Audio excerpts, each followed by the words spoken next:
की रक्षा के लिए और हमारे प्रधानमंत्री की रक्षा के लिए हमें क्या करना चाहिए, विश्व में शांति बनी रहे इसके लिए हमें क्या प्रयास करना चाहिए।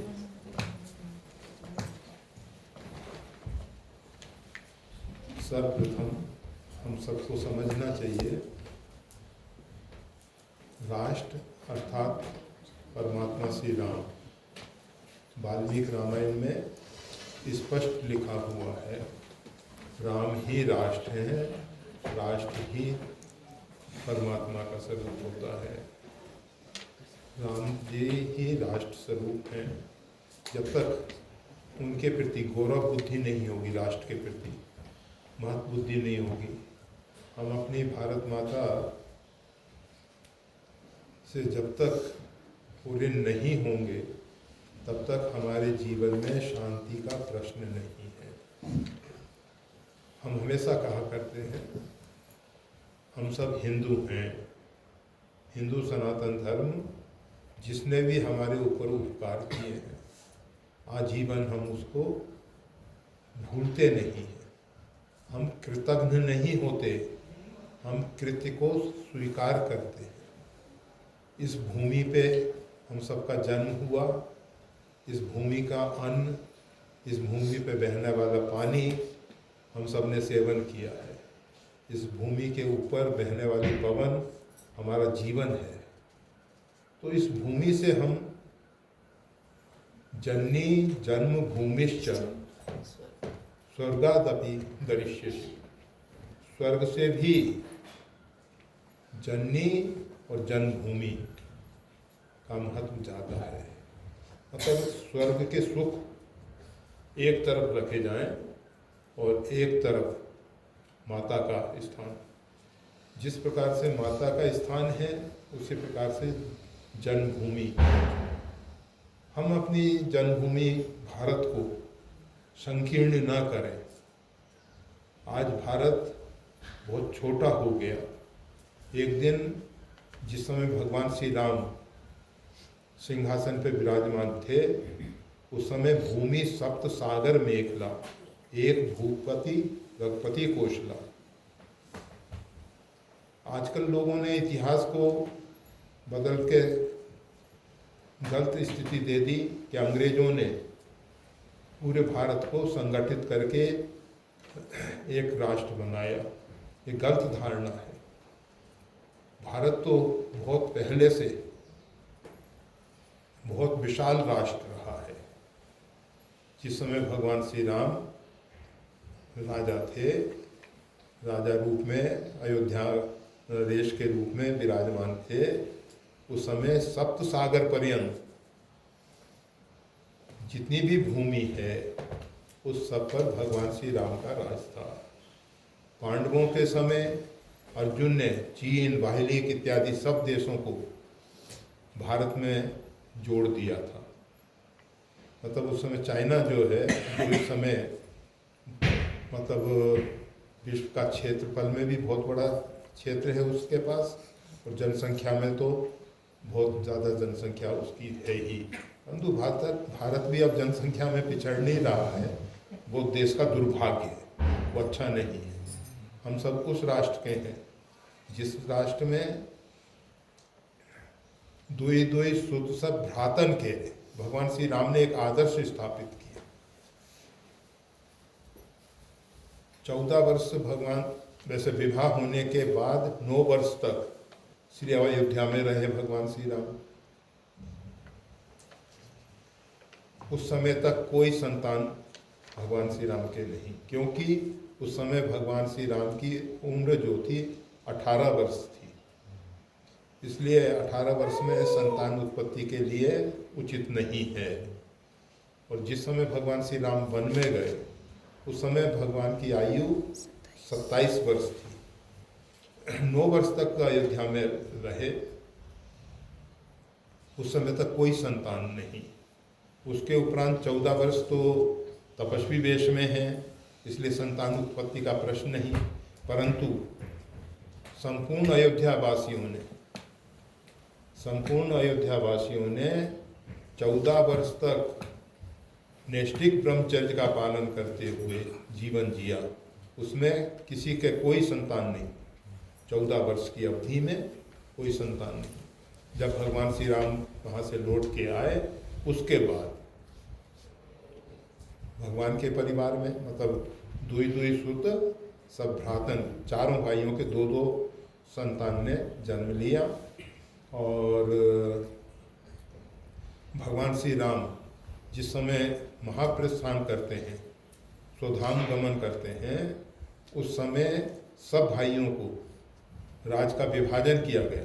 जिस समय महाराज दशरथ राम जी को राज्याभिषेक करना चाहते थे, युवराज पद पे अभिषिक्त करना चाहते थे, भगवान के मन में एक बड़ी ग्लानि हुई। जन्मे एक संग सब भाई, सब भाइयों का जन्म एक साथ हुआ है। करण वेद उपवीत विवाह, संग संग सब भय उछाहा, यज्ञोपवीत संस्कार, कर्ण भेद और जितने भी संस्कार हैं, विवाह इत्यादि, सब एक साथ हुआ।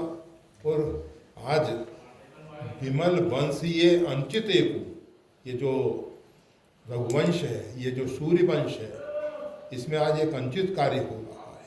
क्या? बंधु बिहाई बड़े अभिषेकु, छोटे भाइयों को छोड़ के बड़े भाई का राज्याभिषेक हो रहा है, ये अंकित हो रहा है। और भगवान के मन में जब इस प्रकार का विचार आया तो सरस्वती ने, क्योंकि भगवान की इच्छा शक्ति, द्रव्य शक्ति, क्रिया शक्ति सब सक्रिय होते हैं, केवल भगवान का रुख देखते हैं कि भगवान क्या चाहते हैं। तो जब इच्छा शक्ति ने देखा कि भगवान चाहते हैं कि बंधु बिहाई भाइयों को छोड़ के एक का राज्याभिषेक नहीं होना चाहिए, तुरंत वो मंथरा की बुद्धि में प्रवेश कर गई। और मंथरा की बुद्धि में प्रवेश करने के बाद माता कैकेयी की बुद्धि को बदला गया। और उसके बाद माता कैकेयी ने केवल भरत जी के लिए राज मांगा। उन्होंने भी वो चारों भाइयों के विषय में नहीं सोचा, केवल। और जिस समय भगवान श्री राम पुनः 14 वर्ष की अवधि पूरी करके श्री अयोध्या आए, उस समय भगवान श्री राम ने कहा, भरत तुम राज सिंहासन को अच्छे ढंग से संभाल सकते हो। परंतु भरत जी ने उसको अस्वीकार किया कि प्रभु ये राज तो आपका है।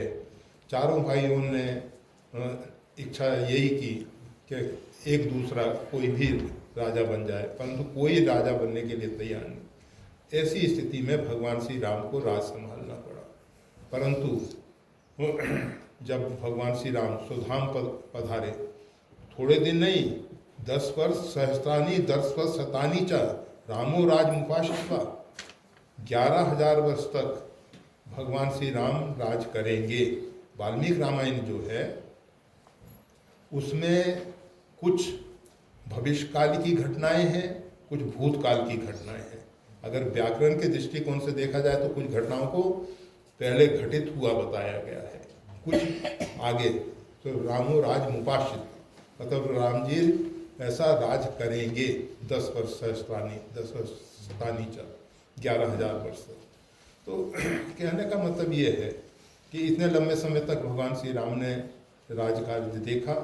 और उसके उपरांत चारों भाइयों के जो संतान थी उनको राज का विभाजन किया गया। पूरे जहाँ तक भगवान श्री राम का राज था उसमें से सबको, चारों भाइयों के 2-2 पुत्रों को राज का विभाजन करके सौंप दिया गया कार्यभार। और उसके बाद भगवान श्री राम वन धाम पधारे। तो मतलब भगवान श्री राम के समय भारत बहुत विशाल भारत था, छोटा भारत नहीं था। परंतु देश काल परिस्थितियों में परिवर्तन आता है और परिवर्तन ही जीवन है। अगर एक समान जीते रहें तो जीवन नहीं रहेगा, जड़ता आ जाएगी हमारे। इसलिए परिवर्तन होना बहुत आवश्यक है। प्रकृति हमेशा रूप बदलती रहती है और वो रूपांतरण ही जो है जीवन के रूप में दिखाई देता है। नहीं तो जड़ता आ जाएगी। जैसे पत्थर लंबे समय तक बदलते नहीं हैं, जैसे हैं वैसे ही बहुत असर नहीं होता, थोड़ा बहुत असर तो होता ही है, तो जड़ता आ जाती है उसमें। तो हम ये बता रहे थे कि भारत जो है एक विशाल राष्ट्र रहा, परंतु संकीर्ण हो गया। कुछ समय पूर्व ब्रिटिश गवर्नमेंट जब आई, उससे पूर्व की बात है, उस समय अफगानिस्तान से लेके ब्रह्मा तक, ब्रह्मा जिसको अंग्रेजों ने बर्मा नाम दे दिया, जिसका वर्तमान में म्यांमार नाम है, तो ये सब पूरा भारत था। भारत का जो नक्शा बनता था उसमें ब्रह्म देश, ब्रह्मा लिखा जाता था बर्मा को, और पाकिस्तान का तो नाम था ही नहीं, अफगानिस्तान अफगानिस्तान था। तो भारत बहुत संकीर्ण हो गया अब, और अब हम उसको और संकीर्ण ना करें।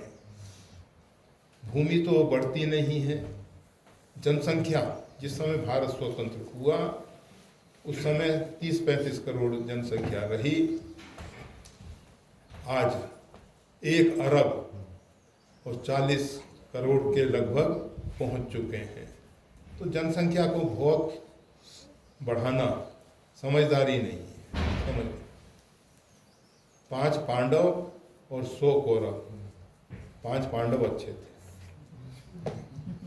राजा सगर के बहुत संतान थी, परंतु उन संतानों में एक माता से 2 पुत्र थे, और उसमें भी अंशुमान जो हैं उनसे फिर राजा सगर का वंश आगे सही चला।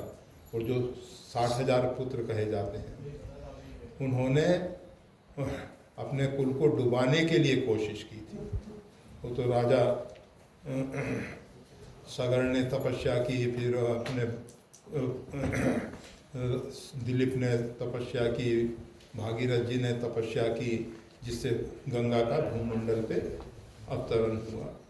तो हम ये बता रहे हैं कि बहुत संतान होना दुखदायी है, नहीं होनी चाहिए, परंतु उसके लिए मन पे संयम होना चाहिए।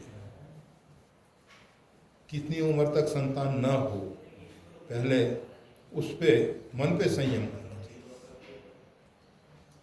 भारत में उस समय छोटी आयु में विवाह होता था, बाल विवाह।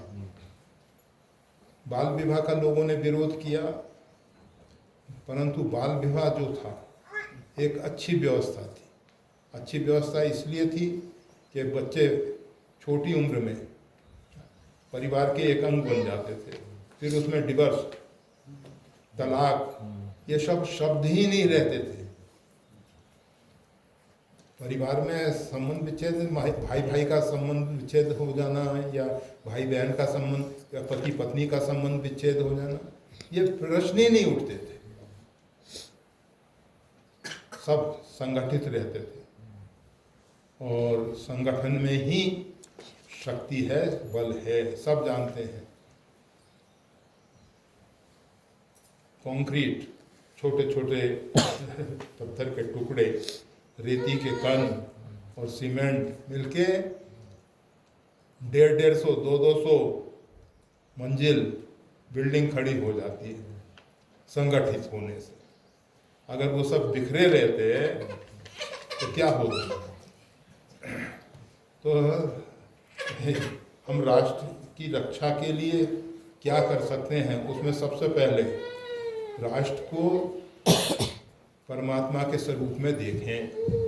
हम सब जगह देवत्व की बुद्धि रखते हैं।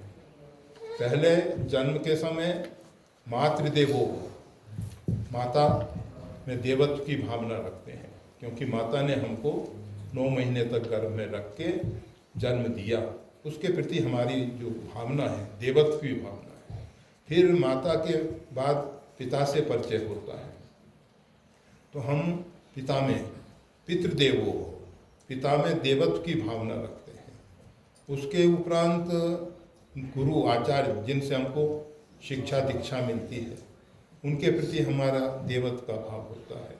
उसके बाद जो अतिथि हमारे यहाँ आते हैं, आतिथ्य देवो भव, अतिथि में देवत्व की भावना रखी जाती है।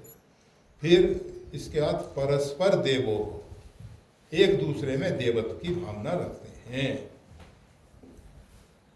और सबसे अंतिम आत्मदेवो भव, फिर उसके बाद अहम ब्रह्मास्मि।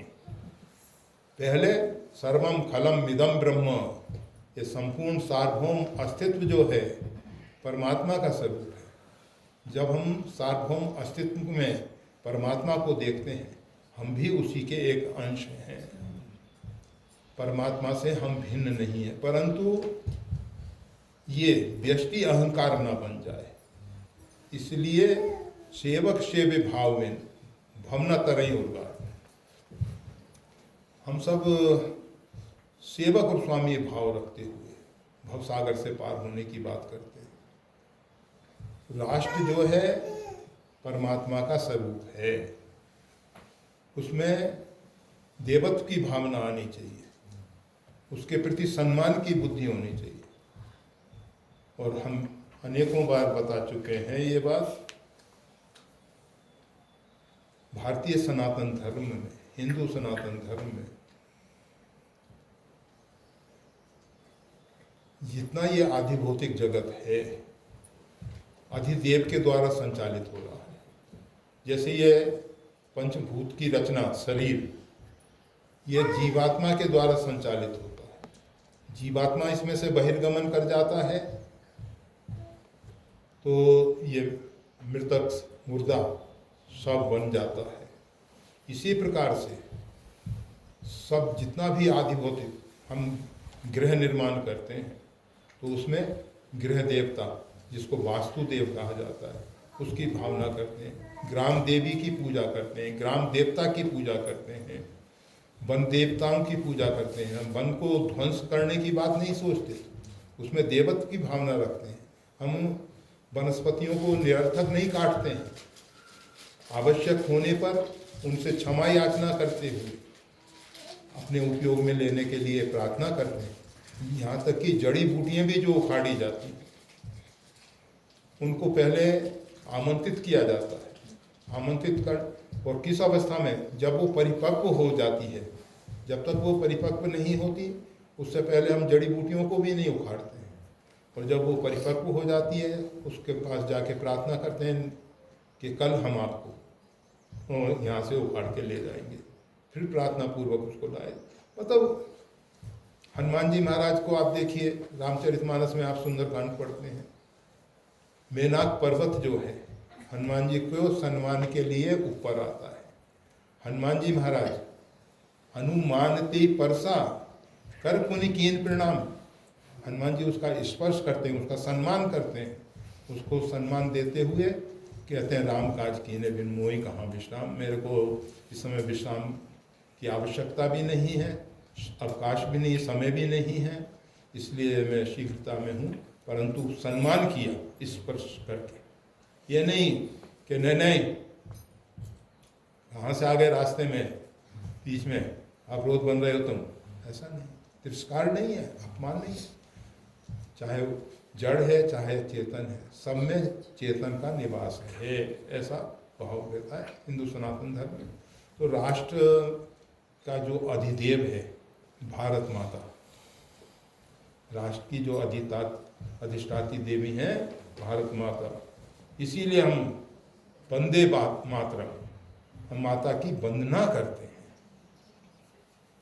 और जिस माता ने हमको, मतलब हम मल मूत्र उत्सर्ग करते हैं पृथ्वी पे, परंतु उससे क्षमा याचना करके करते हैं। हम पृथ्वी का खनन करते हैं तो भी उससे क्षमा याचना की जाती है। किसान जब खेत में हल लगाता है तो उससे पूर्व भूमि की पूजा करता है, फिर खेत में हल लगाने जाता है। तो हमारा जो सनातन धर्म है वो राष्ट्र के प्रति गौरव की बुद्धि रखता है, राष्ट्र में देवत्व की भावना रखता है। हम अगर राष्ट्र की रक्षा चाहते हैं, रावण ने, भले ही रावण कैसा था, बहुत से उसमें दोष दुर्गुण थे, बहुत अधिक दोष दुर्गुण थे, परंतु बहुत बड़ा विद्वान भी था। और राष्ट्र की रक्षा के लिए लंका की जो समृद्धि है, लंका को जो सोने की लंका बनाया रावण ने बनाया था, तो राष्ट्र के प्रति उसकी भावना बहुत अधिक थी और राष्ट्र की समृद्धि के लिए उसने बहुत कुछ किया। अब राष्ट्र की रक्षा कैसे हो सकेगी? चारों तरफ समुद्र खाई के रूप में है, उससे रक्षा हो रही है, जल्दी कोई आ नहीं सकता। फिर भी विशेष परकोटों पे उपल यंत्र लगे हुए थे, जहाँ से कोई भी बाहर से आने वाले को दूर से ही गोले फेंक के काम तमाम। और इतना सब पुर रखवारे देख बहु कपमन कीन विचार। जिस समय हनुमान जी महाराज लंका में प्रवेश कर रहे थे तो देखा कि सुरक्षा की व्यवस्था बहुत सुदृढ़ है। फिर हनुमान जी ने विचार किया, अति लघु रूप धरौनी सी, तो छोटा सा रूप धारण करके मच्छर के समान रूप धारण करके रात्रि के समय, क्योंकि रात्रि में मच्छर उड़ते रहते हैं, किसी को शक संदेह नहीं होगा, मच्छर के सदृश रूप धारण करके हनुमान जी महाराज प्रवेश करते हैं। परंतु क्या हुआ? नाम लंकनी एक निश्चय, एक लंकनी नाम की राक्षसी, वो कौन है? पुनि संभार उठी सो लंका, लंका की अधिष्ठात्री देवी को रावण ने संतुष्ट कर रखा था। अगर हम राष्ट्र की रक्षा करना चाहते हैं तो राष्ट्र की रक्षा के लिए राष्ट्र की जो भारत माता है उनकी आराधना होनी चाहिए, उपासना होनी चाहिए। कम से कम राष्ट्रीय पर्वों के दिन 15 अगस्त है, 26 जनवरी है, जो भी राष्ट्रीय पर्व हैं या कोई भी विशेष पर्व हैं, उस समय हम जैसे गृह देवता के लिए बहुत से अग्निहोत्री तो रोज हवन करते हैं, बहुत से लोग समय समय पे उनको विशेष भाग दे देते हैं। ऐसे ही ग्राम देवता, इन सबको समय समय पे पूज लिया जाता है। इसी प्रकार से राष्ट्र के देवता को, भारत माता को समय समय पे सामूहिक उपासना होनी चाहिए। और अगर हम उस प्रकार की, रावण ने लंकनी को आदेश दे रखा था जो भी चोरी से लंका में प्रवेश करे। आज कितने आतंकवादी, कितने घुसपैठिए भारत में करोड़ों की संख्या में भारत में आ रहे हैं। भारत की इतनी बड़ी सीमा है, उसको 3 तरफ तो समुद्र है, एक तरफ हिमालय रक्षा कर रहा है, फिर भी हिमालय में भी कुछ दर्रे हैं पास, चाहे माना पास है, नीति पास है, जो भी है, नीलांग है। तो अभी ये तो बहुत अच्छा कार्य हुआ। इसमें लिखा है हमारे प्रधानमंत्री की रक्षा के लिए, ये भगवान ने भारत को स्वतंत्र हुए, मतलब सन 47 में भारत स्वतंत्र हुआ 15 अगस्त को। काफ़ी वर्ष हो चुके हैं, हम गणित नहीं जानते, परंतु कितने वर्ष हो गए? 76 हो गए। इतने साल हमको भारत को स्वतंत्र, इसमें बहुत से प्रधानमंत्री आए,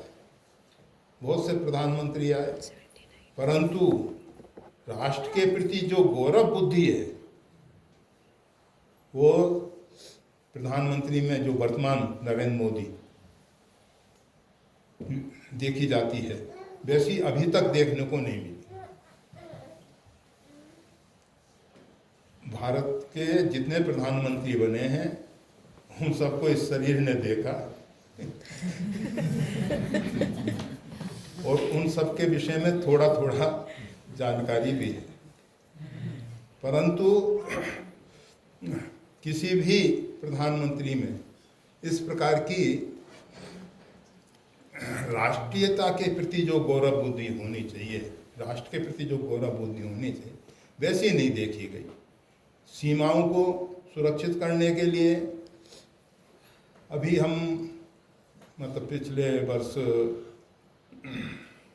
इधर आदि कैलाश और तो देखा कि बॉर्डर तक रोडों को कितना मजबूती से, नीचे की रोड तो काफ़ी खराब हैं, उधर की बहुत अच्छी हैं। इसी प्रकार से माना पास के लिए, नीलांग पास के लिए सब चाइना को परेशानी यही हुई कि पहले के जो प्रधानमंत्री रहे उन्होंने बॉर्डर तक रोडों को बहुत अच्छा नहीं बनाया ही नहीं था। परंतु अभी वर्तमान स्थिति में ऊपर रोडें जो हैं बहुत अच्छी मजबूत बना दी गई हैं। तो ऐसी मतलब जो राष्ट्र की सुरक्षा की भावना है और राष्ट्र के प्रति जो गौरव की बुद्धि है कि हमको अपने राष्ट्र को पुनः विकसित राष्ट्रों में शामिल करना है, तो इस प्रकार की बहुत पवित्र भावना है, अच्छी भावना है। तो हमको अगर राष्ट्र को रक्षा के लिए सोचना है और प्रधानमंत्री हम भी चाहेंगे कि लंबे समय तक जिएं और लंबे समय तक भारत को उनकी सेवाएं मिलती रहें। उन्होंने कभी अपने आप को प्रधानमंत्री नहीं, राष्ट्र सेवक के रूप में ही देखा है। तो ऐसे प्रधानमंत्री को भगवान दीर्घायु प्रदान करें। और एक बात सबको समझ लेनी चाहिए, जब हम सामूहिक संकल्प करते हैं उसका परिणाम आता है। एक व्यक्ति के विषय में अगर हजारों लोग, लाखों लोग, करोड़ों लोग एक संकल्प करेंगे कि अमुक व्यक्ति का कल्याण हो, अमुक व्यक्ति दीर्घायु हो, तो निश्चित है वैसा होगा।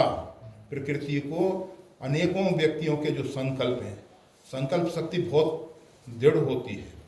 संकल्प शक्ति से परमात्मा ने सृष्टि का विस्तार किया है। एको हम बहुश्याम, एक से अनेक होने की जो भावना है वो परमात्मा का संकल्प है।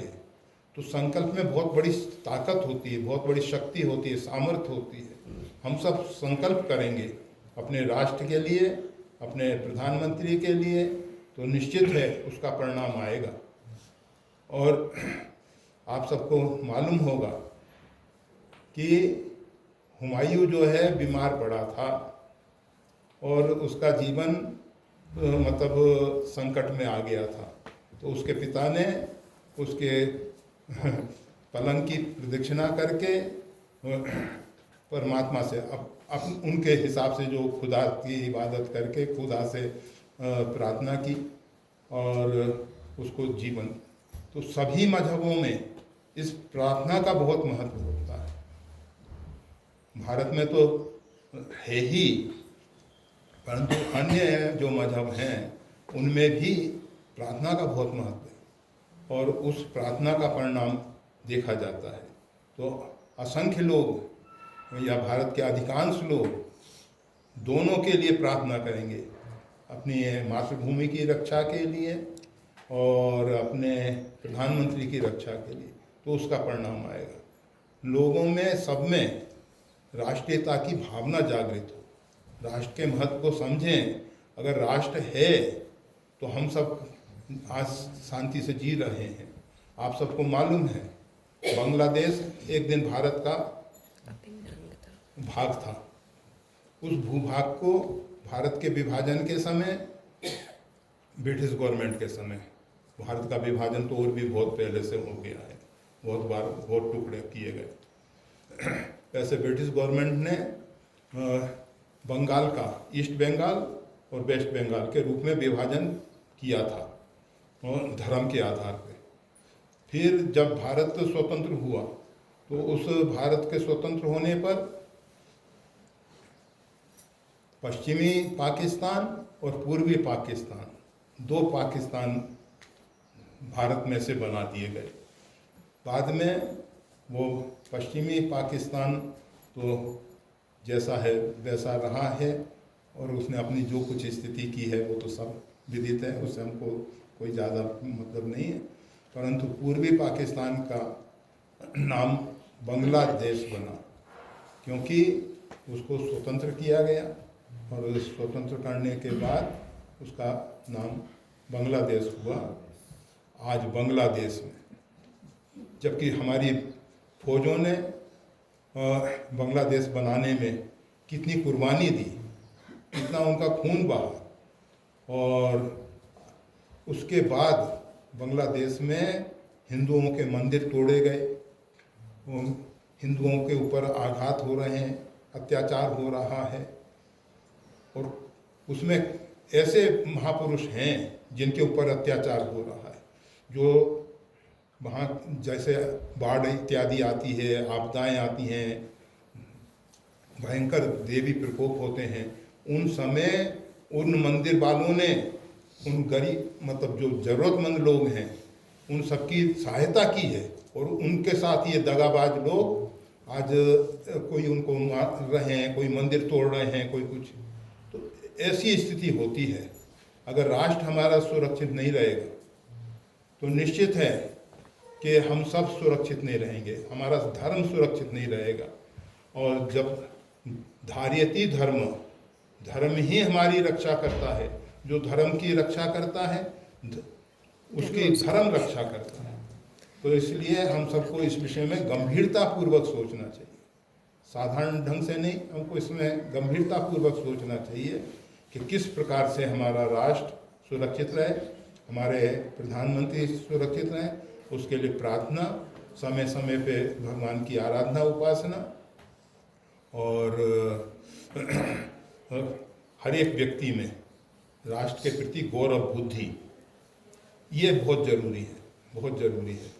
राष्ट्रीयता की भावना और गौरव बुद्धि हो, हम राष्ट्र को खाली भूमि ना समझें, इसके अंदर जो चेतन है, होता क्या है, अगर राष्ट्र का जो शासनाध्यक्ष है, जिसको पहले राजा कहा करते थे, आज राष्ट्रपति, प्रधानमंत्री जो भी हैं, वो सही होते हैं तो पृथ्वी जो है इसका नाम वसुंधरा है, इसमें बहुत रत्न छिपे हुए हैं, और जब अच्छे शासक होते हैं तो वसुंधरा पृथ्वी जो है अपने रत्नों को वो उदारतापूर्वक देने लग जाती है, उसमें उर्वरा शक्ति बढ़ जाती है, उसमें फसलें इत्यादि अच्छी आने लगती हैं। आप सबको मालूम है, एक दिन भारत की ये स्थिति थी कि बारंबार दुष्काल पड़ते थे, विदेशों से अन्न मंगाना पड़ता था। आज इतना अन्न है, अरबों क्विंटल तो सड़ जाता है, वो गलत है, नहीं सड़ना चाहिए परंतु अन्न के विषय में हम सब स्वावलंबी हो गए। उसके साथ साथ बहुत अन्न निर्यात भी होता है, और कुछ जो योजनाएं चल रही हैं अभी, जो ये कोरोना के समय जो पूरे राष्ट्र ने संकट का सामना किया, उसके बाद अन्न इत्यादि, मतलब किसी भी परिस्थिति में अन्न के भंडार ऐसे हैं भारत के पास कि किसी प्रकार से अन्न की अभाव, अन्न का कमी नहीं आती है। तो ये पृथ्वी जो अधिक उत्पादन देती है, तो उसके पीछे शासक, जब राजा बेन हुए, उन्होंने अत्याचार किया, तो अत्याचार का परिणाम ये आया कि भूमि ने अपनी शक्ति संकुचित की। फिर महाराज पृथु ने उस पे पुनः उपासना करके, यज्ञ अनुष्ठान करके उस पृथ्वी को अनुकूल बनाया, फिर पृथ्वी से सब वस्तुएं प्राप्त की गई। तो कहने का मतलब यह है कि शासक, शासनाध्यक्ष और राष्ट्र दोनों की रक्षा होनी चाहिए, और दोनों में घनिष्ठ प्रेम होना चाहिए, राष्ट्र के प्रति प्रेम होना चाहिए। ये नहीं कि दूसरे जगह को भी अपना स्थान, जन्मभूमि मान लें, और दूसरे जगह के भी हम जो भी है सिरा। तो ठीक है, समय तो बहुत हो गया है। विश्व के में शांति बनी रहे, इसके लिए हमें क्या प्रयास करना चाहिए? विश्व की शांति के लिए वैसे हम सब नित्य प्रति परमात्मा से प्रार्थना करते हैं। हमने पहले ही कहा कि प्रार्थना का परिणाम आता है, जो हृदय से की गई प्रार्थना है उसका परिणाम आता है। प्रार्थना में हम सब ओम ध्यो शांति, अंतरिक्ष शांति, पृथ्वी शांति, आकाश। हम पृथ्वी पे शांति की बात सोचते हैं, अंतरिक्ष में शांति की बात सोचते हैं। आप जानते हैं अंतरिक्ष में सूर्य में हलचल होती है तो वृक्ष वनस्पतियों पे, मानव की बुद्धि पे, जलाशयों पे उसका प्रभाव पड़ता है।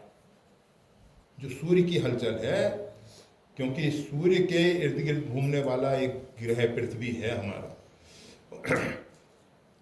तो उसका असर बहुत होता है, सूर्य का असर। इसीलिए पेड़ की आयु को 1 साल में एक वर्तुल बनता है वृक्ष का, तो उससे उस वर्तुल में एक इस प्रकार का ग्राफ चलता है, इस प्रकार का चलता है, ऊंचे नीचे ऊंचे नीचे, वो सूर्य के हिसाब से होता है।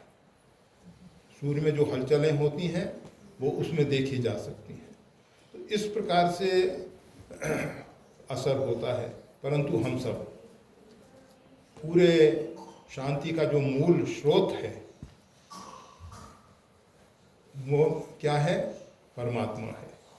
जो दिव्य लोक है, त्रिपादश्यम मृति दिव्यम मिति, त्रिपादश्यम मृतम दिव्य, जो 3 पाद अमृत लोक है,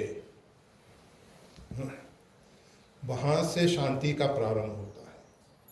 और वो शांति अंतरिक्ष में आती है, अंतरिक्ष में ग्रहों में आती है, ग्रहों से फिर हमारे वनस्पति इत्यादि में आती है, जलाशयों पे होता है उसका असर, हम सब पे होता है। जैसा हम अन्न खाते हैं, जैसा हम जल पीते हैं, उन सब का असर हमारे मन बुद्धि पे होता है। हम सब भगवान के मंदिर बनाते हैं।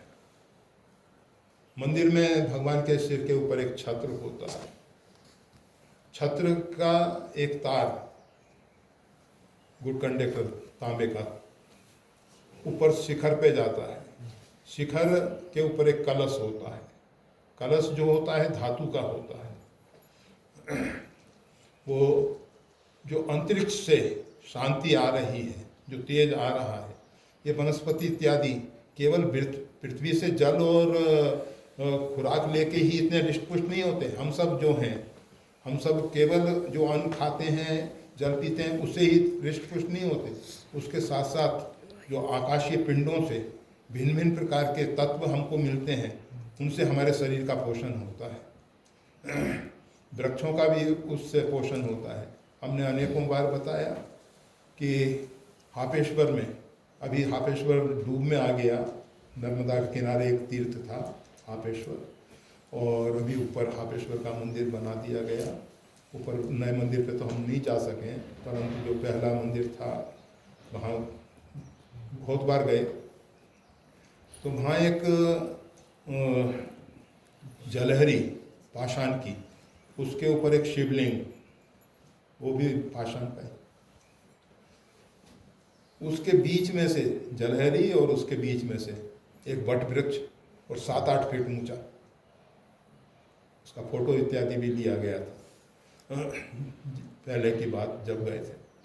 अब सोचिए उसको क्या मिल रहा है। शंकर जी पे लोग जल चढ़ाते होंगे तो जल तो मिलता ही होगा, और मिट्टी तो है ही नहीं उसमें, बस, और आकाशीय तत्वों से वो वृक्ष इतना विकसित हो गया। ये वृक्षों में इतना कार्बन कहाँ से आ रहा है? सब अंतरिक्ष से ही तो आ रहा है। हम पूरे वायुमंडल के कार्बन डाइऑक्साइड मतलब हमारे वृक्ष शोषण कर रहे हैं। तो कहने का मतलब ये है कि हम सब शांति, केवल व्यक्तिगत शांति की बात नहीं करते हैं। हमारे तो विचार, हमारे मतलब हमारे हिंदू सनातन धर्म के अवलंबियों के विचार जो हैं, वो चाहते हैं सर्वे भवन्तु सुखिनः सर्वे सन्तु निरामया, सब सुखी हों, सब लोगों से रहित हों, सब निःश्रेयस की प्राप्ति करें। हमारे भारत हिंदू सनातन धर्म की जो विचारधारा है वो पूरे विश्व की शांति के लिए ही है। हम नहीं चाहते कि इस प्रकार के युद्ध हों। भगवान श्री राम ने रावण को बहुत अवसर दिए कि युद्ध ना हो। महाभारत से पूर्व भगवान श्री कृष्ण ने स्वयं दूत बन के जाकर शांति का प्रस्ताव रखा और कहा कि केवल 5 गांव, इतने बड़े राष्ट्र में से केवल 5 गांव पांडवों को दे दिए जाए। युद्ध टाल दिया जाए, परंतु दुर्योधन ने कहा नहीं, सुई के नोक के बराबर भूमि बिना युद्ध के मैं नहीं दे सकता। तो हम सब नहीं चाहते कि युद्ध हो, परंतु मजबूरियां होती हैं। जब कोई सीधे से नहीं स्वीकार करता है तो युद्ध भी फिर अनिवार्य होता है, बल प्रयोग भी करना पड़ता है, सब कुछ करना पड़ता है। तो विश्व की शांति बनी रहे, इसके लिए हमें भगवान से प्रार्थना करनी है। जो प्रार्थना करते हैं, जो वैदिक प्रार्थना है हमारी प्राचीन समय से चली आ रही है, उसको हम कम से कम शब्दों में तो दोहराएं। हृदय से तो हम प्रार्थना कर सकते हैं, इसके लिए तो कुछ नहीं लगता, परंतु उसमें भी हम कंजूसी करते हैं, वो भी नहीं कर पाते हैं। तो इस प्रकार से शांति पाठ अगर नित्य प्रति लोग करें तो विश्व शांति में बहुत बड़ा सहयोग मिलेगा। और जहाँ तक कोशिश हो, संघर्ष टालने की कोशिश करें। हम क्रोधावेश में, आवेश में आ जाते हैं और जो नहीं करना चाहिए वो कर देते हैं, जो नहीं बोलना चाहिए बोल देते हैं, उसके दुष्परिणाम हमको ही भोगने पड़ते हैं। एक व्यक्ति को गुस्सा आया, उस गुस्से में उसने एक लोहा जो अग्नि में तपा हुआ गोल तप रहा था, लाल सा, उसको निकाल के मारना चाहा। अरे पहले तो उसका ही हाथ जलेगा ना, दूसरे को तो बाद में मारोगे। तो क्रोध ऐसा है जो पहले हमको जला के खा करता है, भस्म करता है, बर्बाद करता है, फिर वो दूसरे के ऊपर। तो गुस्सा क्रोध करई क्रोध जिमि धर्मई दूरी। सबसे बड़ा क्रोध से नुकसान जो होता है वो ये होता है कि हम धर्म से अलग हट जाते हैं। अर्थात जो हमारे को धारण कर रखा है, जिसके आधार पे हम टिके हुए हैं, वो हमारा आधार ही खींच लिया जाता है। फांसी के लिए क्या किया जाता था? फांसी के तख्ते पे खड़ा कर दिया, गले में फंदा लगा दिया, तख्ते खींच लिए। तख्ते खींच लेने से क्या होता है? धर्म को मिटा देने से, धर्म से अलग हट जाने से क्या होता है तो समझ लेना चाहिए। करई क्रोध जिमि धर्मई खोजत की। वो भगवान श्री राम वर्षा ऋतु का वर्णन करते हुए कह रहे हैं लक्ष्मण जी से, खोजत कतहु मिले ही नहीं धूरी। जिस प्रकार से वर्षा में धूल नहीं मिलती है, इसी प्रकार से धर्म का लेश मात्र अंश नहीं रहता है क्रोध के समय। बस आवेश में बात ही बात करस बढ़िया, बात ही बात में बस क्रोध में आ जाते हैं। अपना ईगो, अपना अहंकार लेके हम, उसने ऐसा कैसे बोल दिया, कैसे कर दिया, देख लेंगे उसको। ये सब अच्छा नहीं है। तो अगर विश्व शांति की बात हम सोचते हैं तो हम सबको चाहिए कि हम अपने में से जो हमारे दोष दुर्गुण हैं उनको निकालें, उनसे हम बचें, अपनी रक्षा करें। हम अगर स्वयं अशांत होते हैं तो विश्व शांति पे इसका दुष्परिणाम पड़ेगा। इसलिए क्योंकि हम पूरे विश्व की एक इकाई तो है ही, इसलिए कोई भी अशांत ना हो, ना हम अशांत हों, ना हमारा पड़ोसी अशांत हो, ना हमारे परिवार के अन्य सदस्य अशांत हों। हम जिनके साथ रहते हैं, जिनके जी रहे हैं, किसी को भी हम अशांत ना करें। साधक जब साधना में आगे बढ़ता है तो उसके द्वारा कोई उद्विग्न ना हो और वो किसी के द्वारा उद्विग्न ना हो। ये बहुत महत्वपूर्ण सूत्र है। मतलब हम किसी को उद्विग्न ना करें और किसी के द्वारा उद्विग्न ना हों। और तो कहने को तो बहुत कुछ है विश्व शांति के लिए, परंतु विश्व शांति के लिए हम मानव बन जाएं, परमात्मा से प्रार्थना करें, नित्य परमात्मा की शरणागति स्वीकार करके जो हम प्रार्थना करेंगे तो उसका परिणाम है। जय श्री राम। जय श्री राम।